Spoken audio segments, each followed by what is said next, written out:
Alright, all you insomniatic TV channel surfers out there tonight, welcome back to the Tuesday Night Special. And now it's time for us to go into another exciting edition of the As Seen on TV. And the show we have up on the plate, folks, was a show that we originally were going to mention during the month of Extreme, but completely forgot about it. But seeing the fact that this month we're dedicating to Adult Swim, we said we might as well do it right now. So without further ado, ladies and gentlemen, the show that we have up on the plate is none other than the Venture Brothers,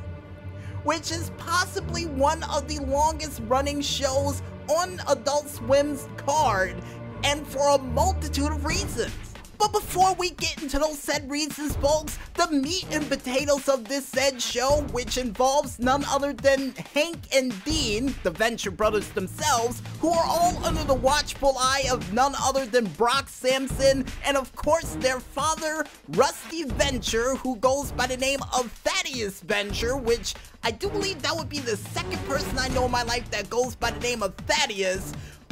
who would end up trying to revive his old inventions to try to live the glory days of him becoming a young scientist, only to try to escape the life of a young boy scientist and boy adventurer that he's been for all his life, and also trying to get out of his father's shadow while still trying to avoid all of the arch nemesis that he had to fight during his life, including one known as the Monarch, who was a butterfly-themed villain who does not know when to say when, especially when it comes to none other than Thaddeus Venture.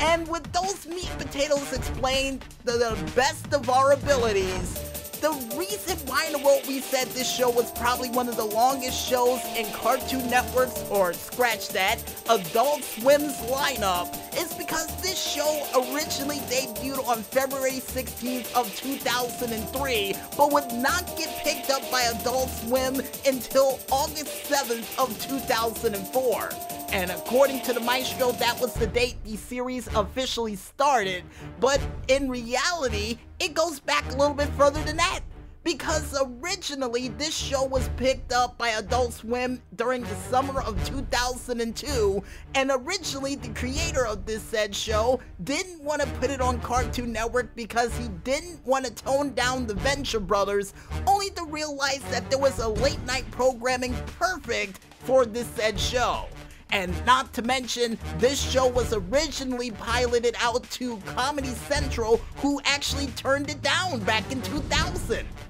Yikes! What a mistake on their part.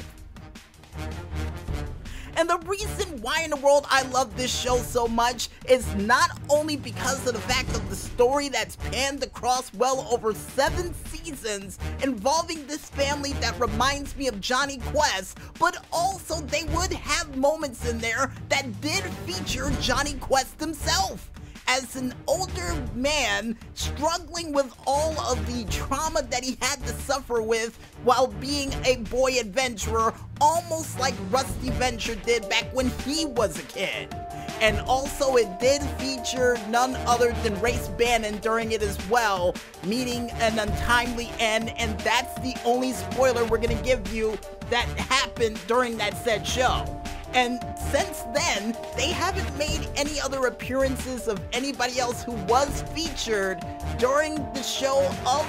Johnny Quest. I thought I would see more people, at least see Haji, or at least see Dr. Bannon himself, but nope, nobody else. And another thing that I loved about this show was the different villains that they did have during it, including Sergeant Hatred, Baron von Underbite, who somewhat reminds me of Doom, seeing the fact that he has his own world like Latveria that he lives in, and even seeing a villain that's called Phantom Limb. Yeah, like I said before, folks, a lot of very interesting arch nemesis and villains that does represent the world of the Venture Brothers. And oh, Another thing that I loved about this show had to have been the different variety of actors that was featured during it, including Patrick Warburton, who, for those who don't know who this guy is, was the guy who played not only the Tick, but also played as Joe during the show Family Guy. Now, I would go into a multitude of different things that he played in throughout his career, like Get Smart, Men in Black 2, Seinfeld, The Emperor's New Groove, and even during the show series of Buzz Lightyear when they turned it into a full-fledged cartoon. But yeah, that'll take all night. And alongside with him, you also had Doc Hammer, who played Billy Quizboy during the show, who was also a part of a metal gothic band that went by the name of Requiem in White. And I do believe during the show they did make a reference to his band during one of the episodes, which was cool. Another person also featured during this show was Lisa Hammer, who was the wife of Doc Hammer during the said show, as Triana Orpheus, as the daughter of one Dr. Orpheus as well, who was somebody who reminded me of Doctor Strange, only cooler. Now, I know the Maestro's a little offended by that because he's a big Doctor Strange fan, but ever since I played one of those Marvel Ultimate Alliance games with him in it, and with him being such a disappointment, yeah, I'm going with Dr. Orpheus as a better,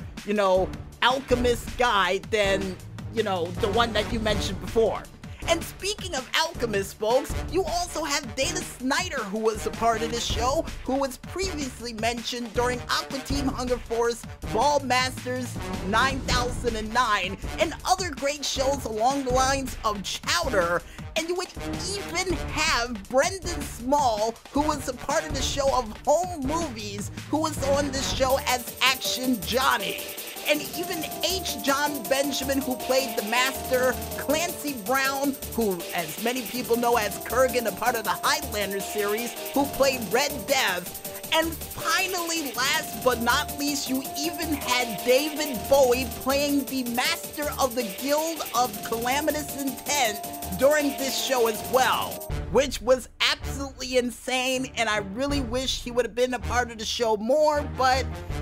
they only used them for about a couple of episodes before he was never seen again. And may he rest in peace once again, because that guy was a musical genius. And still to this day, one of my favorite episodes of the Venture Brothers has to be the episode when they went to Mexico during the whole Dia de los Muertos celebration, where Brock Sampson got hit with a truck and was presumably dead until he actually came out of the grave and decided to take out all of the Monarch soldiers with a car because, and to quote him, "They hit me with a truck." Still one of my favorite lines from this show series, despite all the seasons that's come out for this show. And according to the Maestro, with the fact that this show started in August 7th of 2004, it is still going on to this very day, and it has been approved for a 8th season that is still in the works. And with this whole COVID-19 thing going down, it's gonna be a while before we see a new episode of the Venture Brothers. And thank you for reminding me, Maestro. Due to the fact of the spanning of the seasons, this show holds 2 records. Not only the record for the fewest seasons produced of a scripted show per year, with the fact that it's had 7 seasons over the past 15 years, but also alongside with that, folks, this would be considered as one of Adult Swim's longest original running series in the history of Adult Swim. And I got a feeling that record may get passed up one day by Rick and Morty if they continue on the path they're going.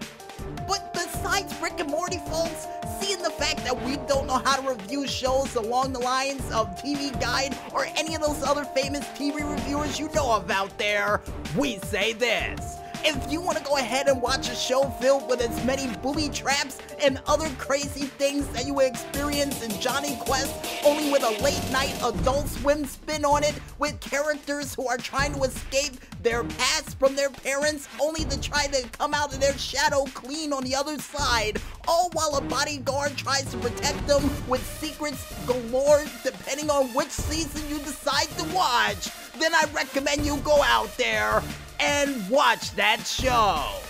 And yeah, I do believe it still comes on Adult Swim in the late night hours of the night, and along with that, you can also watch it on the website of AdultSwim.com for absolutely free.